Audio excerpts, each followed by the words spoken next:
and like I had gone to like a completely new low. I had warrants out for my arrest. I was already on probation and could not pass a drug test to save my life for that probation.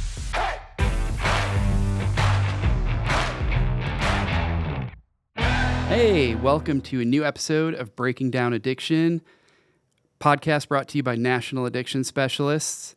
My name is Johnny Phillip. I'll be your host today, and I'm joined with Logan Terry. Thank you so much for joining us today. Thank you for having me. You know, you and I, we haven't really gotten a chance to like really talk about life and your story and my story and all that. So I'm super excited to get to know that part of you that I don't know. But I like to start all of these off with the same question.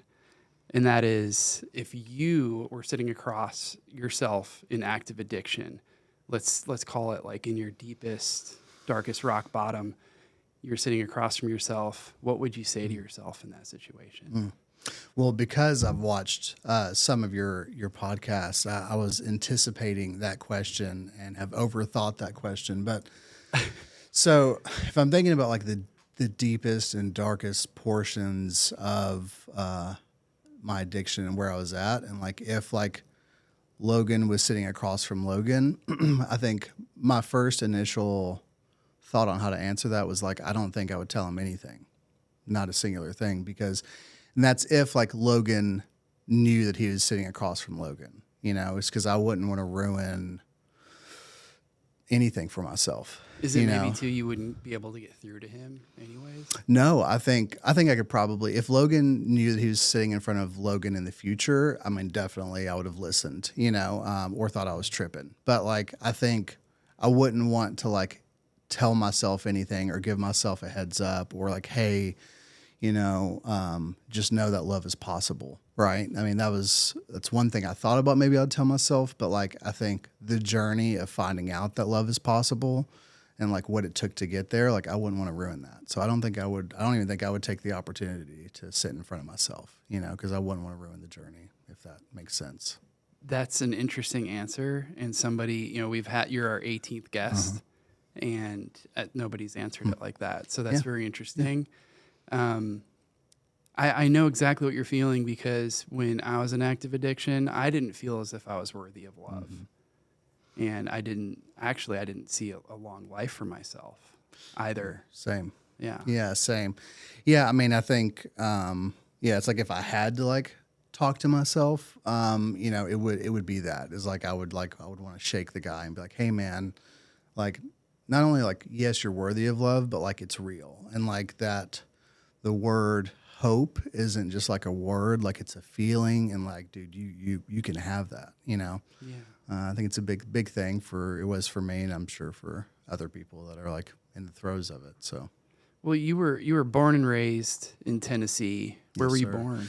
So I was born in Nashville. A rarity. Yep, it was. I am a true Nashville native, although because I got sober in California, people think that I'm from California, but I'm not. Jay Booker.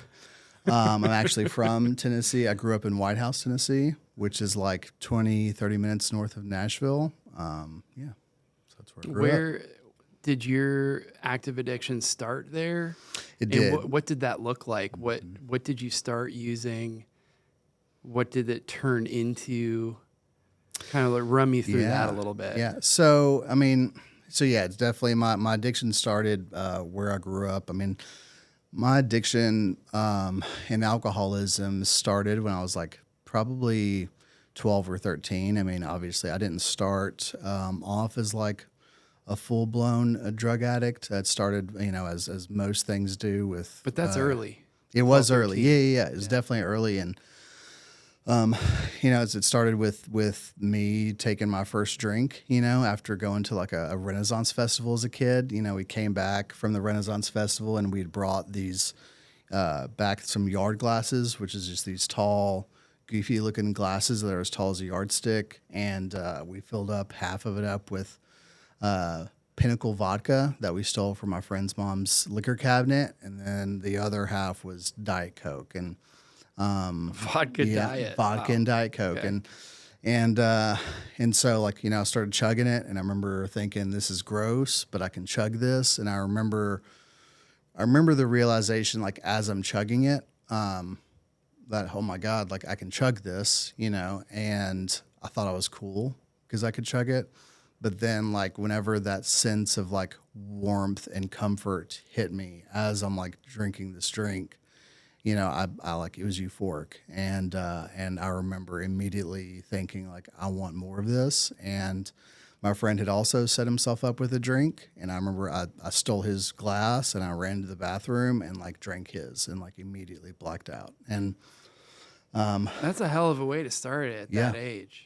It was. And so it's I was you like, found a new friend. Yeah, I did. I mean, it was like I'd finally found this sense of like ease and comfort that like I had always wanted. And so, yeah, I got that and, blacked out that night, woke up and, wanted to kind of chase that feeling as much as I possibly could. I was lucky or unlucky depending upon like who you ask, because in my friend group, we had a lot of friends with older brothers who were partying. And so we were able to like tag along, and get alcohol. I also have had this beard. Like I've looked this old since I was like 16, my nickname in high school was Pappy, Really? Yeah. For You've probably a been an multitude old of soul. reasons. Yeah. I also think it was because I was like a grumpy old man, and I had this beard and back hair, so yeah, I mean, we were able to buy beer and liquor pretty early on. And yeah, I mean, so like the main thing that was happening around that time, not just in White House, but like across the South and the United States in general, was like the pain pill epidemic had really like taken hold. So this is like 2007, 2008. And the pain pills were like all over the place. And so I remember, I was 16 and I was introduced to OxyContin for the first time by, a good friend of mine. And we had tried it, and like that was it. I mean, I thought that I loved alcohol, I thought that I loved drinking and partying, but like as soon as I did that pill, I immediately was hooked to that.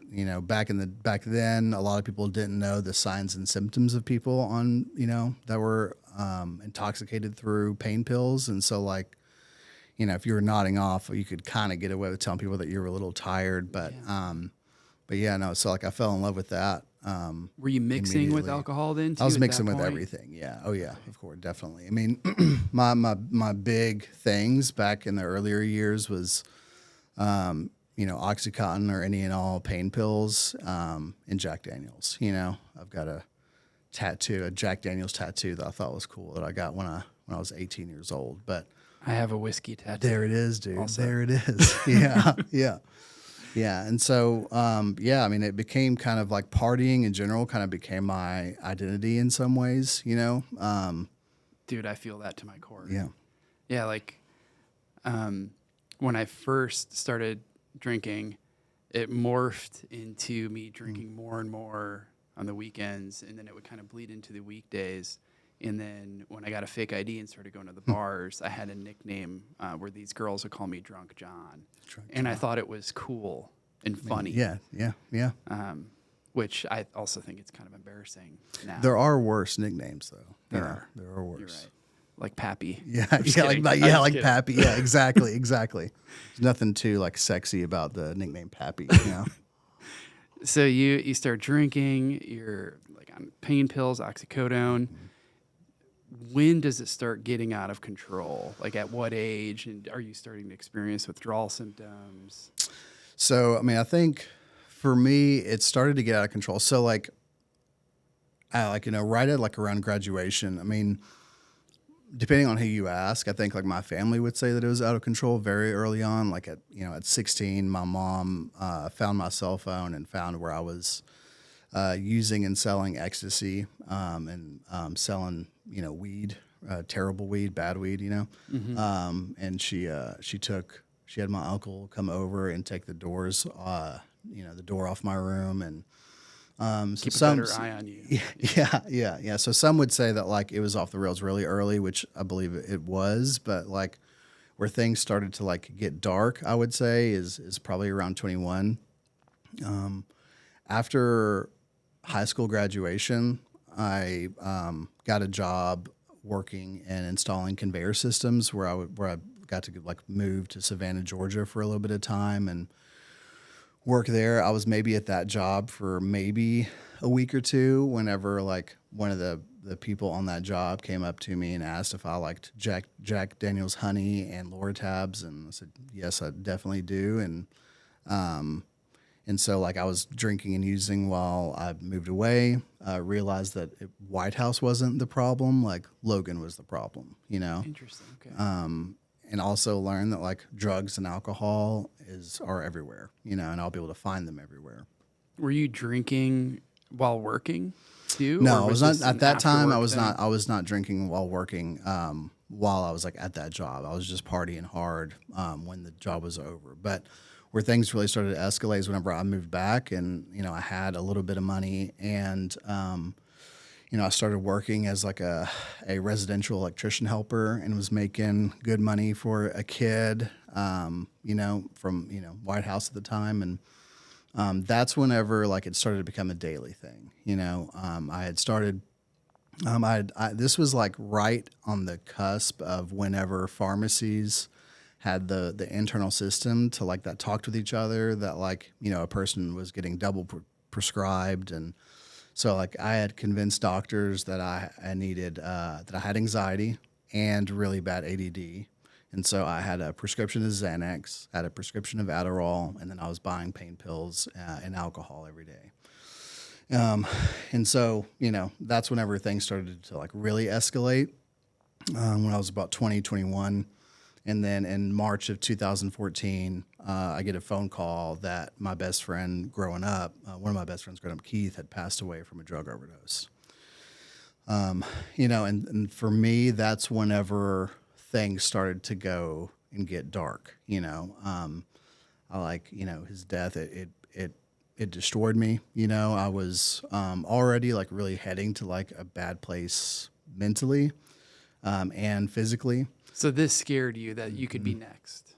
So I wish I could say that it scared me. To be honest, I think like, you know, growing up, I was always a pessimist. You know, I mean, like as a kid, like I said, my nickname was Pappy because like I was like a grumpy old man. But like, you know, I've never been quite the optimist. But like, you know, as my addiction and using increased, like things definitely started to get darker. And even before his death, like my outlook on life was starting to get really dark. I wasn't happy with who Logan was. You know, I knew that I had a problem. I knew that I had a problem when I was 16, and you know, now I'm 21 years old, and I have friends going to college and starting to graduate college and build lives, and I'm still, you know, using and drinking like I always had. And you're not in school at that point. You're just working the job. Not in school. I mean, I was 21.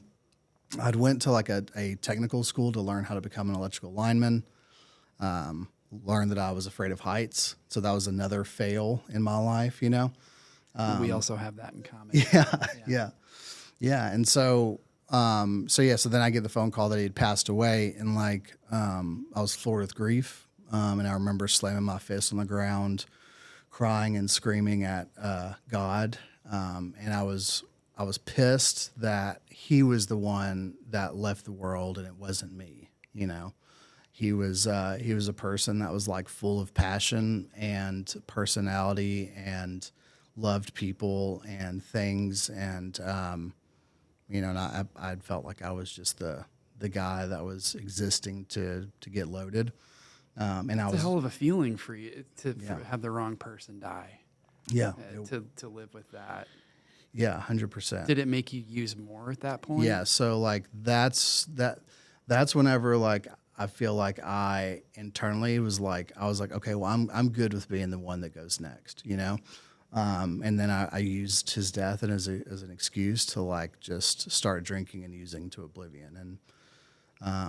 And that oblivion maybe lasted like 6 months before a friend of mine who had went to treatment. He was the first one that like I knew personally, first person I knew that like went to treatment. And he went to to Cumberland Heights, and he got out of that treatment center, and like one of the first things he did was come to visit me to convince me and my family that I should go to treatment. Before we get to that point, I do want to rewind a little bit. Walk me through what your daily usage looked like, when that last 6 months when it got really bad. Yeah, so I would wake up and I would either take the Adderall, kind of depending. So, sorry, Mom, but I did steal my little brother's prescription of Adderall too. He never took it, but it was always available. So I would either take the Adderall in the morning, and then I would do a little bit of a pain pill while at work. So I was working in residential as a residential electrician. And so I'd get to the job site and I would do half of a pill right there, like whenever I got to work. And then right around 3 or 4 p.m., I would take one of my Xanax pills. And then when I would get home, I would do either a full pill or a half a pill, depending upon what my finances allowed. And it was that routine every day, and then another Xanax at night. So it was that exact routine every single day.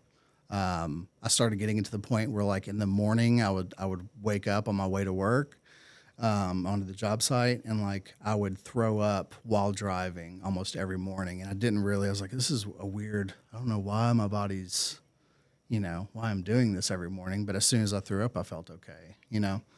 I thought it was just because you're supposed to take some medicine with food. And because I wasn't taking it with food, that's why I was throwing up. Yeah, and maybe it was, but it's so weird how we convince ourselves like our new normal becomes really fucked up. Yeah. That's just where I'm at right now, and I'm okay with it. Yeah, I think like one of the craziest things I think about being in the throes of addiction, from looking at like where I was at, and then now being on the other side and watching others walk through that is, there's a lot of things that being in the throes does to like a person, his personality and their body, but like the delusion, right, is like one of the craziest things that like you see and experience. The delusion, yeah. And are you drinking too when you're doing these stages to keep numb all day and get through work? Yeah, so I wouldn't drink like during the day. I would my drinking was pretty limited to like the weekends, especially as like when the pain pill stuff really kind of started escalating. To me, the alcohol kind of like it would drown out the feelings produced from the pain pills. Okay. But then like at parties, 100% I would drink, and I was always taking the benzos too, which is like not a good combination. And yeah, I mean, I would get pretty wild on the nights that like I would be mixing those at parties. Super dangerous. Super dangerous. Yeah, I would like this violent portion would come out of me. I think I've been kicked out of the Waffle House in White House, Tennessee. Like I'm sure I could go there now, but like I had been banned from the Waffle House for being violent due to alcohol and benzo mixes. But yeah, and then after I went to treatment for the first time, like I would say that's whenever I pretty much stopped drinking because everything shifted to just opiates. Yeah, so. So your friend that attended Cumberland Heights had this conversation with you. Was there another series of events that happened that made you go to treatment that first time? No, so like there was this show back in the day. It's still on, right? So it's called Intervention. So like growing up, like my little brother would, you could DVR or TiVo things, and like my little brother would like record cartoons. My mom recorded Law and Order. Like I recorded the show Intervention, so like I had known about treatment and that people could like, find a life of recovery to some extent, but I didn't really know what that would look like for me or how I could access that. But I would say like, Keith passing and like me starting to like use and my using escalating to like where it did, and my mentality around life in general deteriorating. Like whenever he came to convince me to go, it was a pretty easy sell. I don't know about you, but I watched Intervention, not obsessively or anything, but a decent amount back then when I was really on a bad path, because I could relate to those people. Yep. And, fast forward later on in life, when I started working in treatment, I felt as if I can only relate to drug addicts and alcoholics at a certain time period in my life. It's like normies I could talk to, but it wasn't as exciting or fulfilling. Yeah. Agreed. So I totally get you watching intervention and getting curious.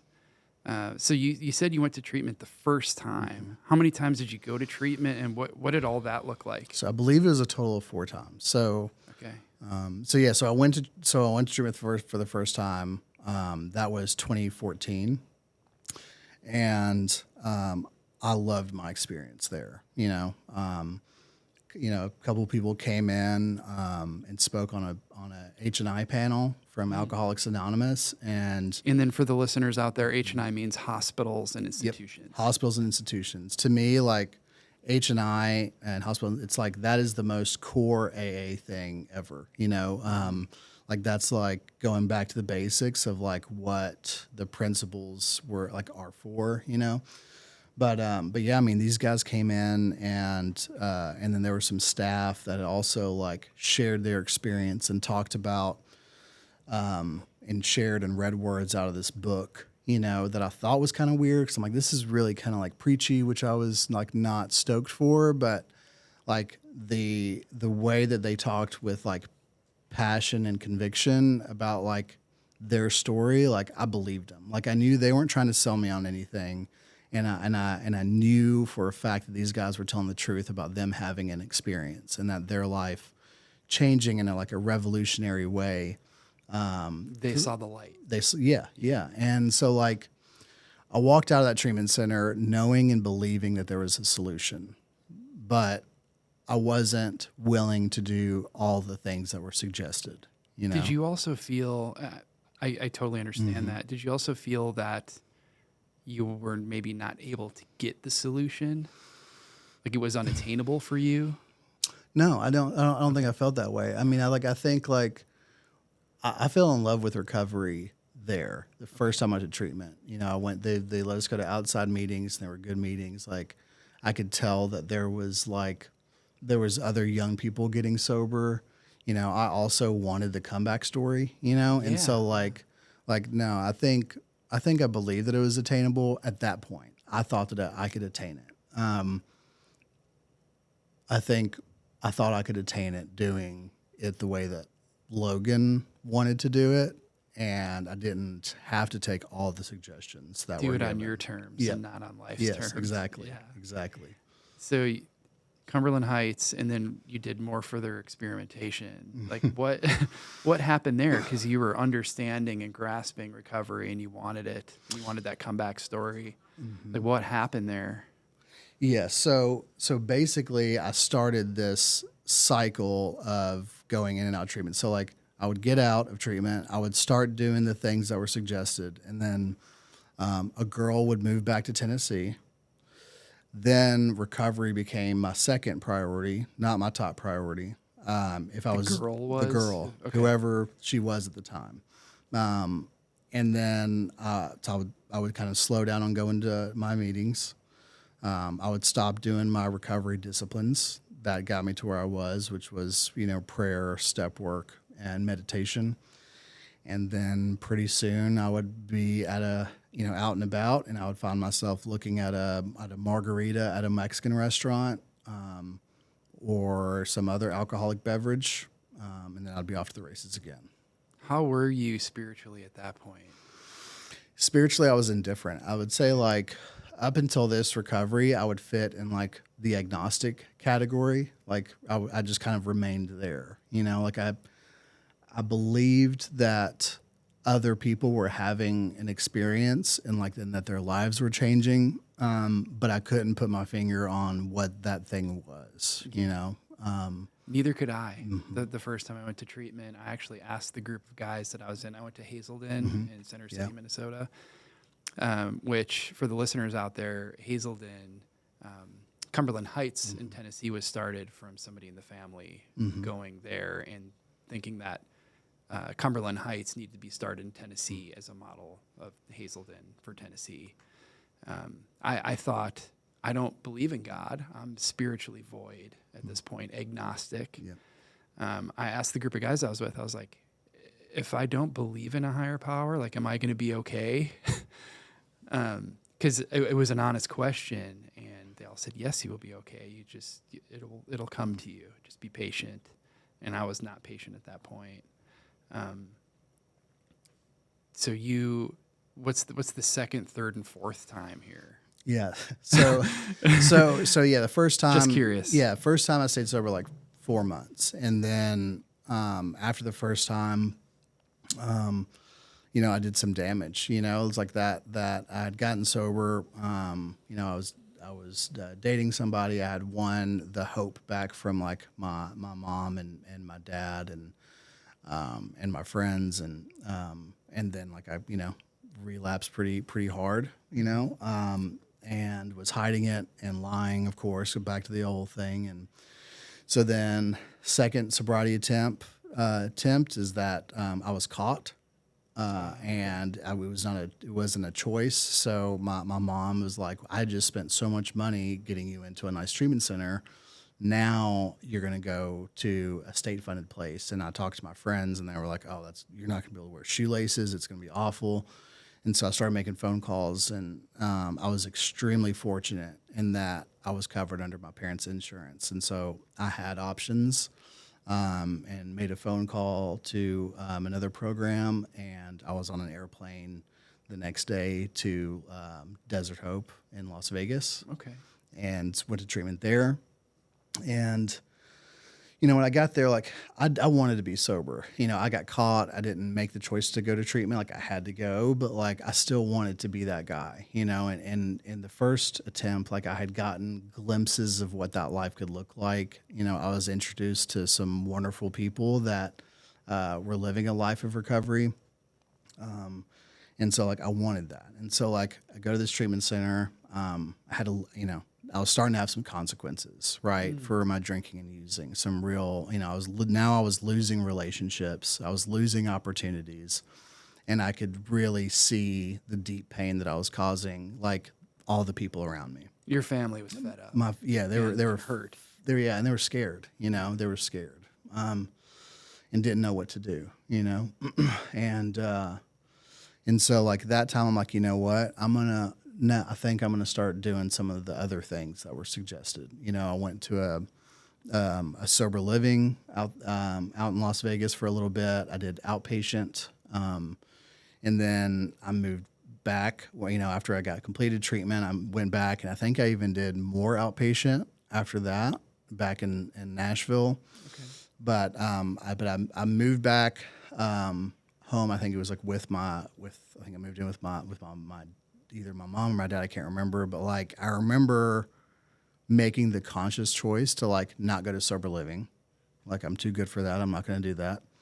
But I'm gonna start doing the step work. And this time, like I started doing the step work, but I was doing it real academically. Like I wasn't like applying the things that I was learning. It was like I'm gonna do step one on paper to just say do step one on paper. Going through the motions. Yep, going through the motions. I wanted to say I was a sponsor. I didn't necessarily want to help other alcoholics, right. And so, while my motives were partially good in that like sobriety attempt, like I still wasn't making the connection all the way, And so, then another girl moved back to Tennessee, and this girl was the girl that like I wanted to date in high school, and she was, we were really, really close back in high school. And so when this girl moved back, like, I was like, okay, this is it, and I had about 9 months of sobriety, so it's a good chunk. It was more than I'd ever had. Like I had a decent job. I'd bought a new truck. Like my life was heading in a pretty good trajectory. And that girl, she was also wanting, to kind of start her life over, and but very quickly, like my codependency back then like started taking control, and it wasn't long before she was my number one priority, and I stopped going to meetings as much. I stopped my recovery disciplines, and then we're sitting in front of a BB King's because my little brother was playing a show, and Memphis? no, in Nashville. Oh, okay. Before the bomb, so it was still there. Gotcha. And so we're sitting there watching my little brother play, and then before I know it, I'm looking at a double tall Jack and Coke, and knew exactly what was going to happen if I took that drink. And but as kind of like the big book says, is that like I'd become restless, irritable, and discontent, and I took that drink. And fast forward 2 years later, her and I are homeless, living out of the back of a Mitsubishi Endeavor. It's 19 degrees. We're Shit, dude. living in the parking lot of Demas's in Hendersonville. I had introduced her to IV heroin use.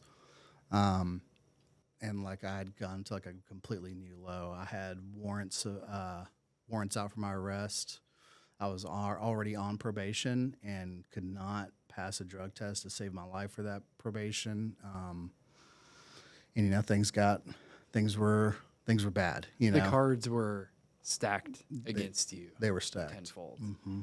And so is heroin entering the picture here then for you as well? Yeah. So I had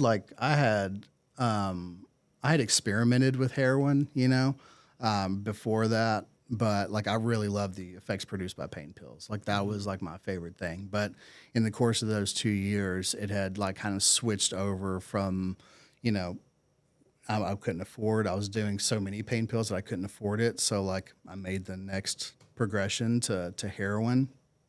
And then right around that time, and this is 2017 at the end, and that's whenever fentanyl was really starting to come into like Nashville area really strongly. Scary. And like the last 2 months of my using, it had switched from heroin to fentanyl, to where heroin wouldn't even like make it to where we wouldn't get sick. Right. We had to use fentanyl. And so that's where it landed me. And this is daily use at this point. Yeah, it was daily use. And you're homeless too. Yeah, we had been evicted. We had we were living in government assisted apartments in East Nashville, and we had gotten evicted from that and we sold everything that wasn't bolted down out of that apartment on Facebook Marketplace to pay for drugs. And things got really, really bad and dark. And so, yeah, it led us to living out of the back of her car. And, at that point I had kind of given up. I had tried AA, and I thought that I was too undisciplined. It was like, it's kind of like an instrument. It's just not in the cards for me to be able to play because I don't have the discipline to practice. Like that's how I viewed AA. And treatment, like, I'd done treatment a million times. Like I could teach relapse prevention. You knew the big book front and back. Yeah. What's that going to do? And so I was like, well, I guess this is it, but then, the girl, she really didn't she's like, I can't live like this anymore. I want help. And so we started trying to find her treatment. But she didn't have insurance. And so, we were running into roadblock after roadblock, and I was reaching out to every connection that had worked in treatment that I knew, and we were having no luck. Not even a state grant place with grants. There wasn't as many available back then, and they were all full because it was cold, right? So like when it starts getting cold, your options become limited, and there's a huge line. Yes, there's a waiting list essentially. Yeah. And so someone had made the suggestion. They're like, well, if you go to an emergency room and the emergency room refers you, then you could get a bed. And so that's what she did. Is she still alive? She is. Okay. Yeah, she is. And I believe she's doing well now. She's had, her journey. And, I'll say that, like, because I was fortunate and had insurance, I've had a better journey, a lot easier in accessing, help. But yeah, so she goes to the hospital and checks herself in to get a bed. And then I'm alone sitting there, and I'm like, well, I guess I don't have to share my dope tonight. Right. Dope's all mine. Yeah. Dope's all mine. And, I guess this is the end, And I was like, well, I guess I'm going to use up all of the dope that her and I would normally use over a period of 2 days. I'm going to use it all at once because I want to feel something. And if I don't die, then I will call the number on the back of my insurance card and see if I can get help and maybe try this again. And so I did all of those drugs, and like literally it was like a movie. As soon as I injected all of those drugs, there was explosions all around. I didn't know what was going on. It woke me up, and I didn't realize that it was New Year's Eve. And so Holy shit. literally it was like at midnight, all of the, but the explosions literally, like, I don't know if I would have like faded out all the way if it wasn't for that. But like, I mean, it woke me up, apparently I was parked.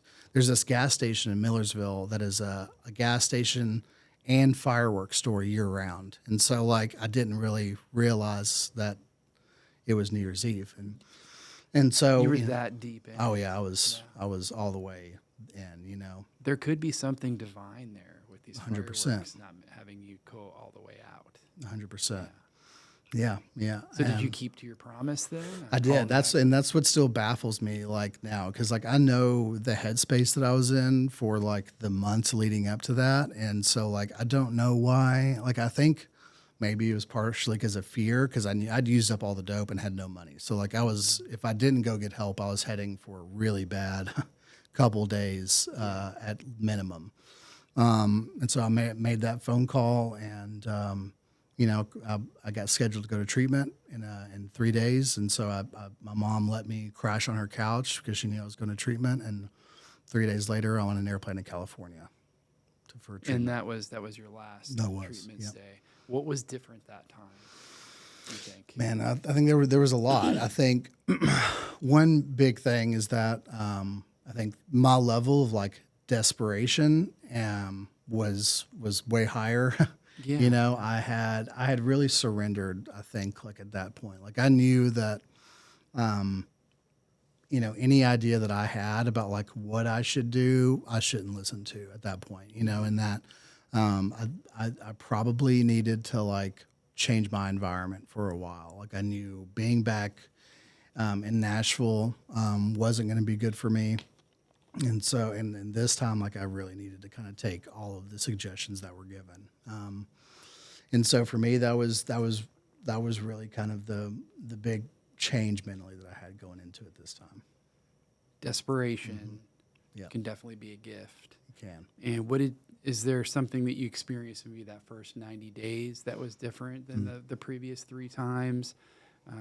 Was there something that you did differently too, or spiritual awakening? Did that finally happen? There was so many things that were different. I think like the big thing that was different, I think overall, was that, out there in the area where I got sober. So I originally went to treatment in Lake Arrowhead, California, but then I took the suggestion and I went to sober living and continued outpatient in Orange County. And I think the big thing was that like there was out there back in 2018, I mean, there was already like a recovery ecosystem in place, right? Yeah, like absolutely. It had all of the components necessary for an individual to find a life of recovery. So, I go out there, and a friend of mine had gotten sober 2 years before I did and moved to California. And he came down to visit me and was like, man, you've got to come up to the sober living in Thousand Oaks. And this community out here is amazing. And like, there's a certain way that we go through the 12 steps that like, I believe, will change your life. And, the last time I'd seen this dude, he couldn't keep a needle out of his arm for longer than 2 minutes. And now I'm looking at this guy, and he had what I could only describe as like a spiritual confidence about him. Yeah. And I went on what the guy had, and I believed that he believed in his experience. And so, I moved out to Thousand Oaks into that sober living and got a sponsor, and immediately started into the step work. And, everybody in that recovery home was also doing the recovery work.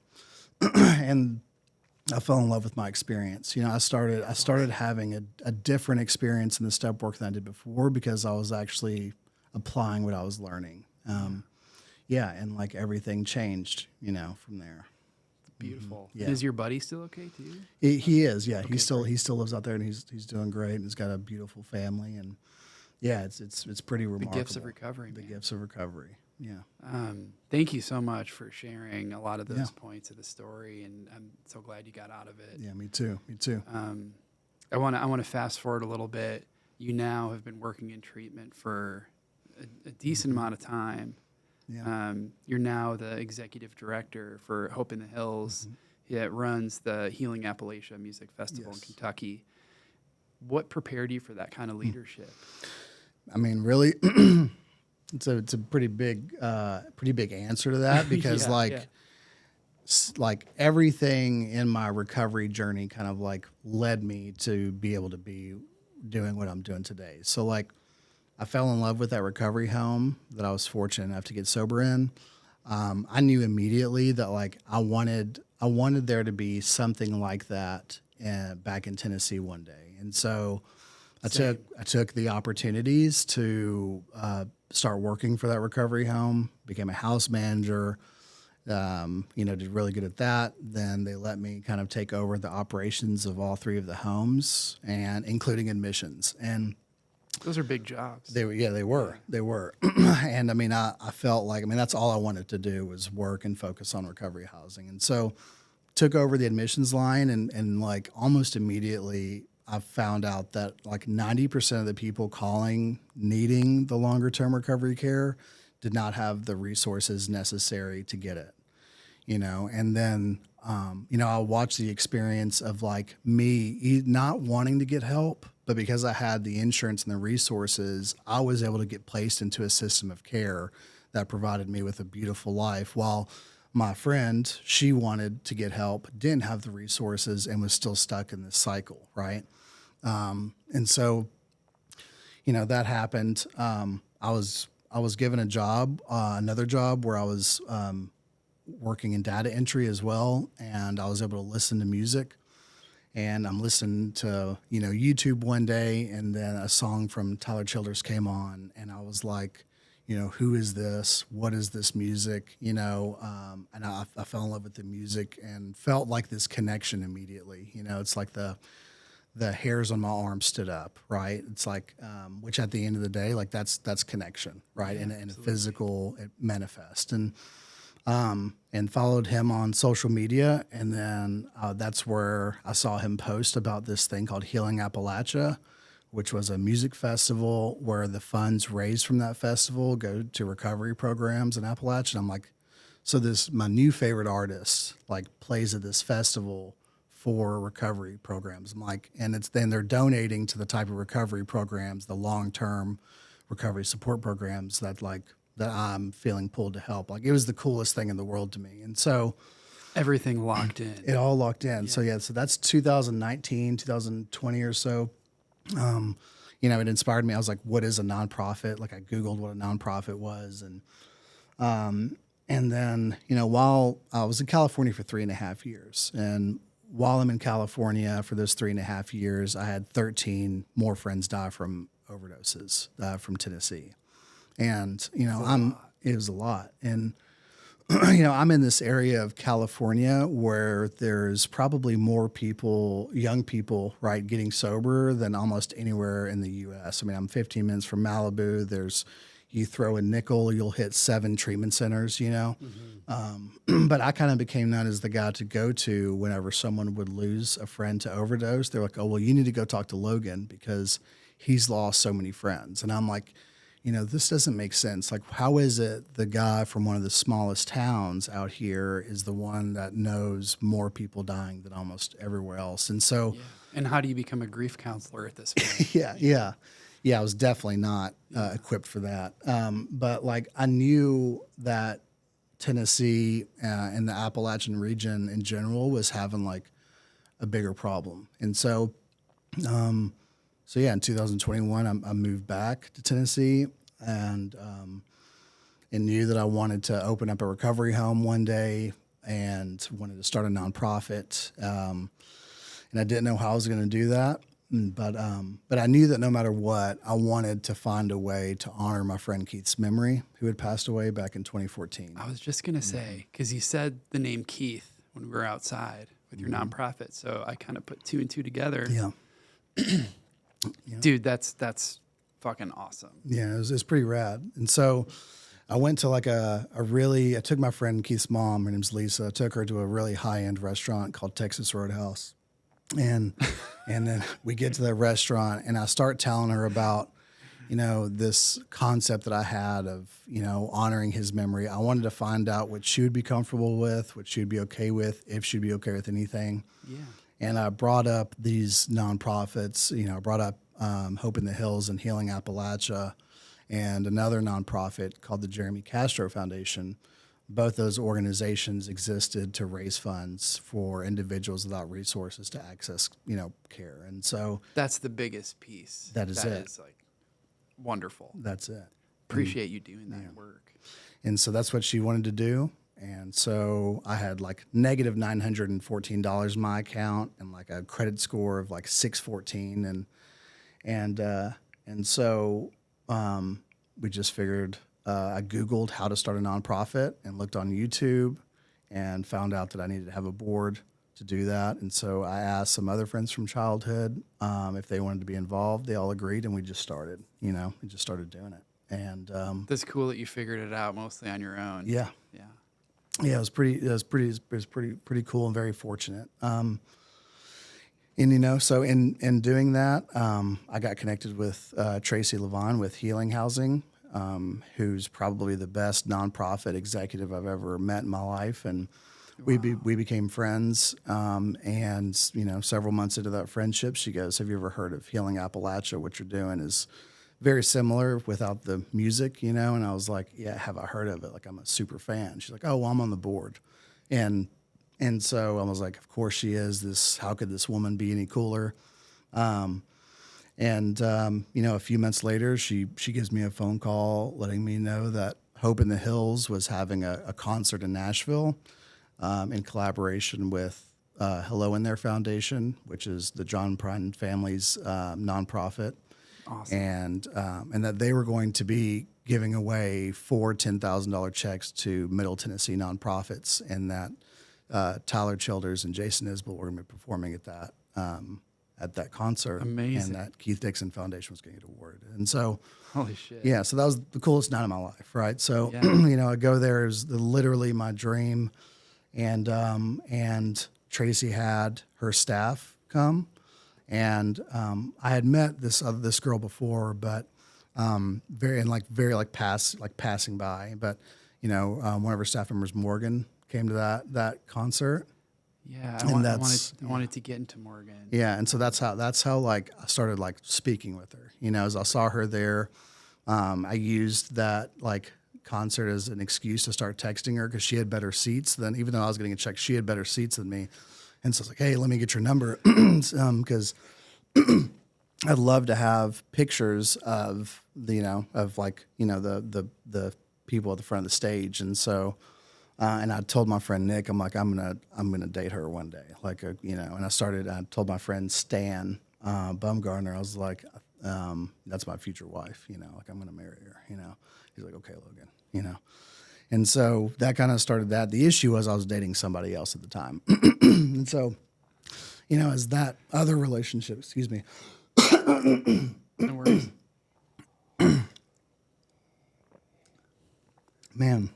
So as the other relationship kind of came to a close, I immediately, texted Morgan and we started dating. And it was pretty. And you guys got engaged, and Yep. I'm very, very sad to hear about what happened with Morgan, and so your fiance ends up just passing away, and it's like it's really out of nowhere. Yeah, right? yeah. So I mean, can you walk us through that, and also how do you get through the grief of that, and then your friend Keith passing away, you definitely used that as an excuse to start using more, and like how did you stay on this right path? And still, there's a lot of questions there. But. Yeah, and I'm happy to talk about it. I love talking about it. I love talking about her. Oh, thank you.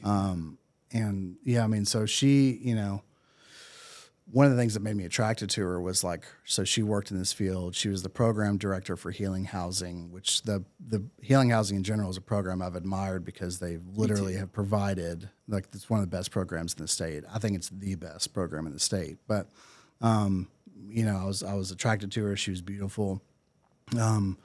And so, yeah, I was lucky enough to start dating her. I think it took me like 5 hours to send a text message asking her out. And I was like, you know, hitting my friend Catherine up, asking her if what I'm going to say is okay. She didn't respond for 3 hours. I thought that I had, you know. You blew it. Yeah, blew it. I said the wrong thing. I didn't capitalize words or whatever it was. But no, so we started dating. And, you know, it was for me, it was like a you know, fairy tale, like, you know, kind of love. Like I didn't know that something like that existed. And so she was also like a fan of Healing Appalachia and the same kind of music. And so that made me even more attracted to her. And so fast forward to like me getting offered that job. And I was offered the job in June or early July. And I officially started full time mid-August, but like I was able to kind of start part-time a little bit. And so like, you know, we were excited and it was the coolest thing ever, you know, and but then the, you know, morning of August 12th, I wake up and she had passed, you know, with no explanation, no idea what had happened. And you know, I'm really, really sorry. And I know that I've heard that you woke up to that. Yeah. I couldn't even imagine what that's like. Yeah, man. I can't really articulate what it's like. It's been the hardest. Yeah, it's been a nightmare. It's been the hardest thing to learn how to walk with, you know. But I think Morgan was like one of the strongest people like I've ever known. She had experienced a lot of loss too, you know, in her life. A lot of her friends had passed. One of her best friends had just passed away, and she was always the one pushing people to like continue on, right? And she was very mission driven, and for me, is like I feel like one of the ways that I can honor her memory and her strength is by like continuing on, you know. And keeping that strength moving forward. Yeah. She would have wanted that. Yeah, and try to cause enough impact for the both of us, right? So like, it added another fire to it. And she was a big fan of the organization that I'd just gotten hired on. I'm like, so like, I can do this in honor of her. Mm-hmm. Yeah. And I can't imagine, everything that uplifted and kind of messed your life up at this point.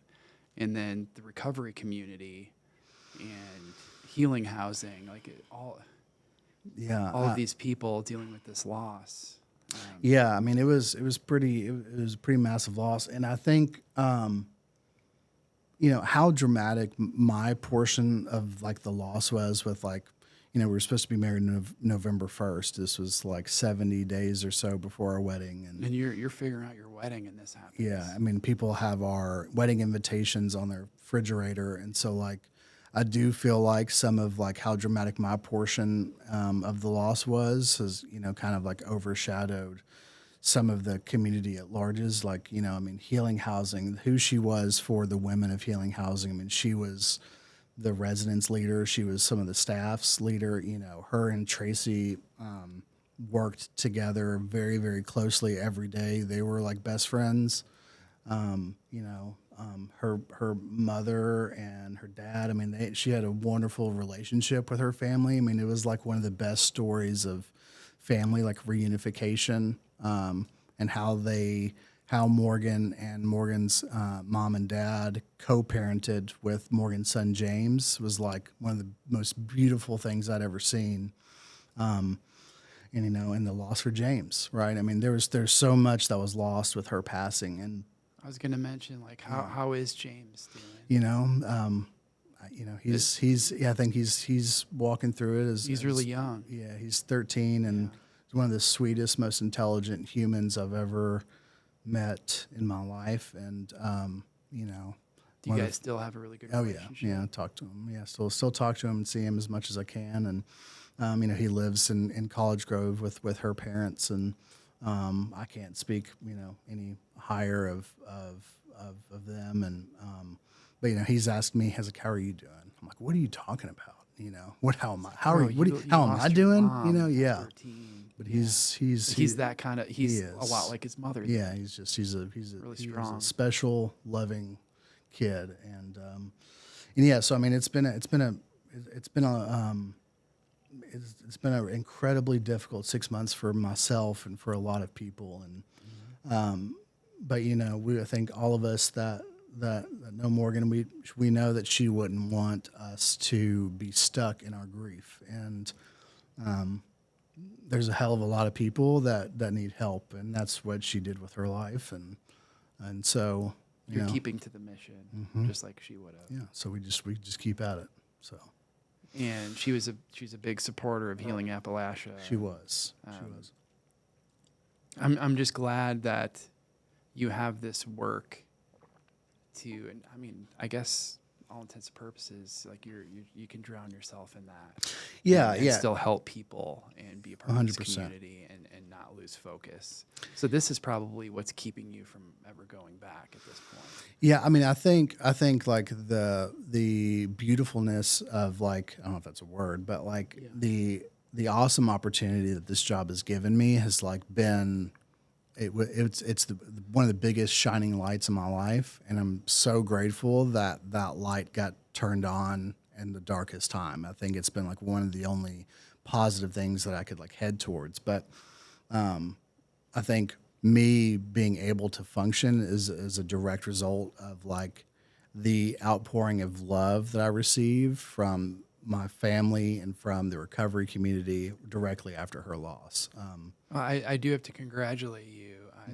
After what happened in August, I saw, I don't know, maybe a month or two later that you went on a trip with Mitzi and Troy and Kim.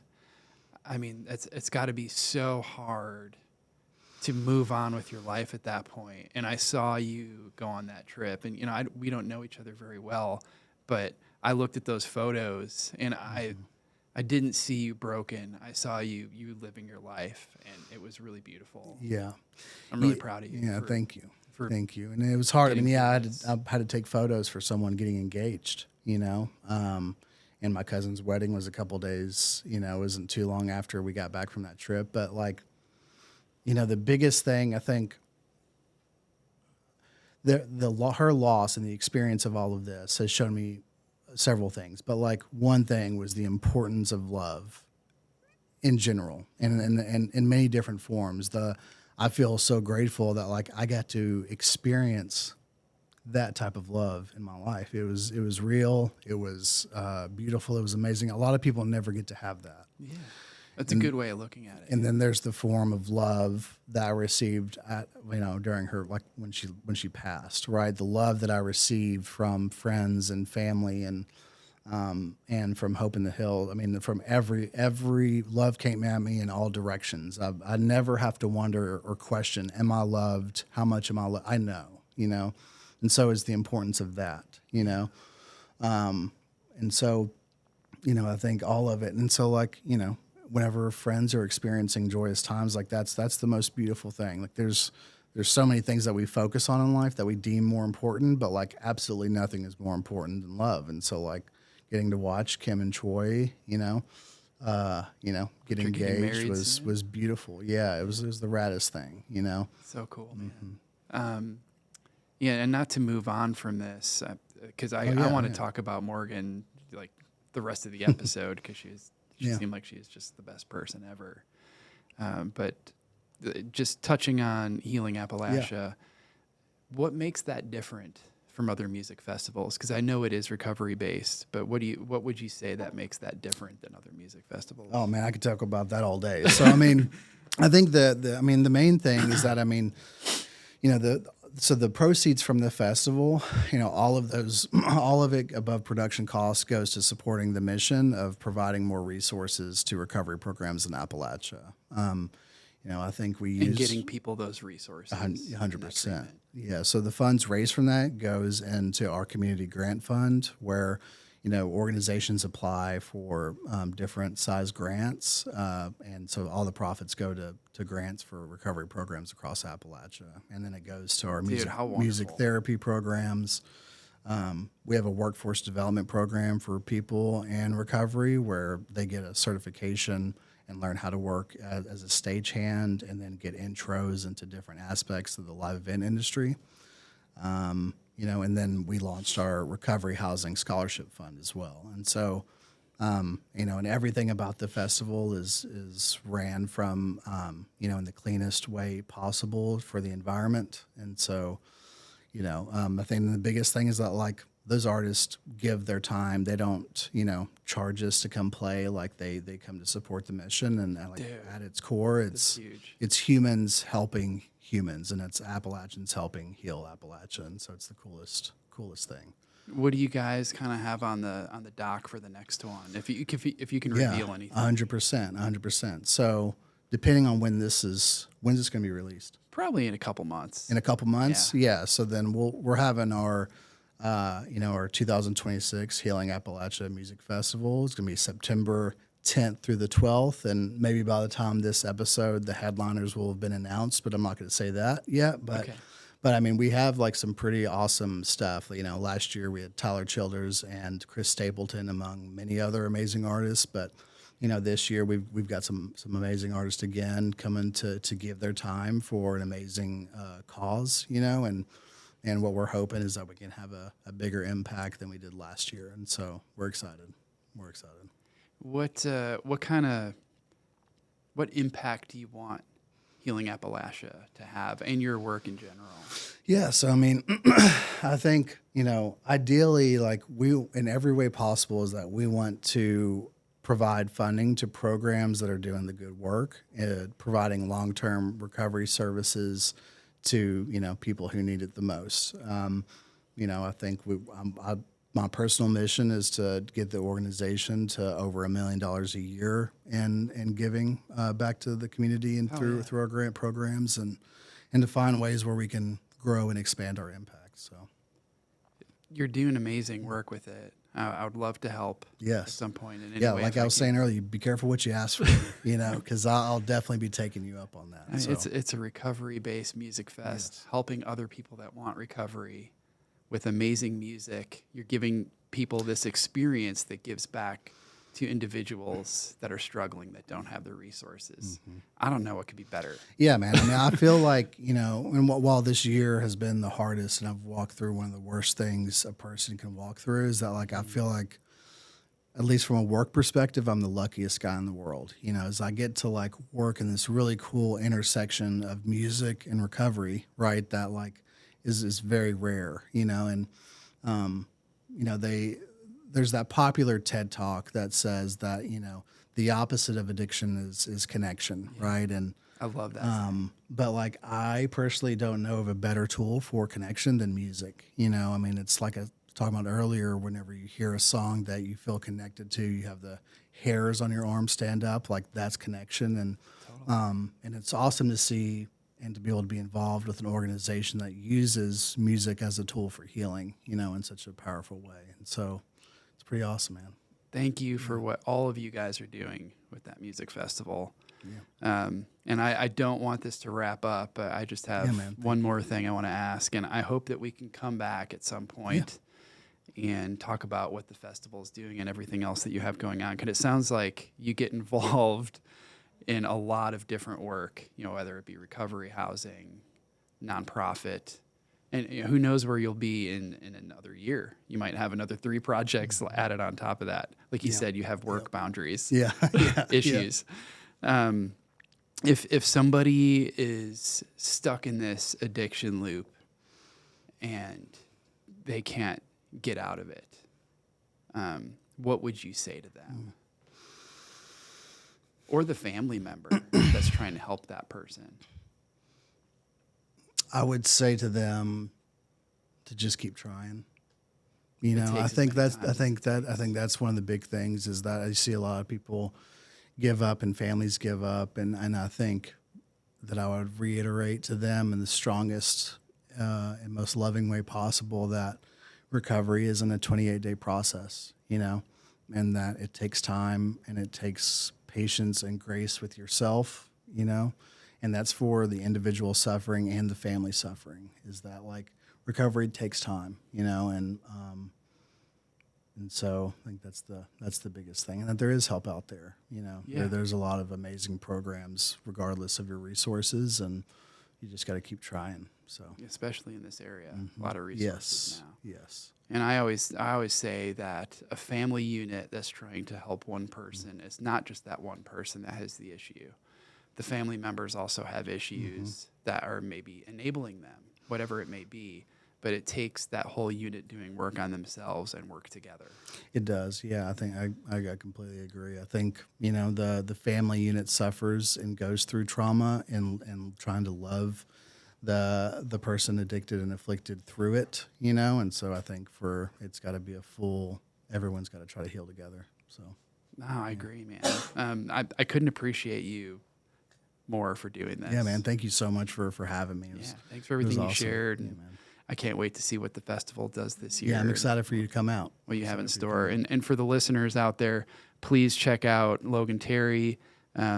Please check out Healing Appalachia. And if there's any way that you can get involved or help people in recovery, please reach out to us. We would love to help. Like and subscribe the podcast. Pass it to a friend that is curious or just loves recovery or loves living and learning something new. But Logan, thank you so much, man. Johnny, You're a great dude. Thank you. Appreciate you.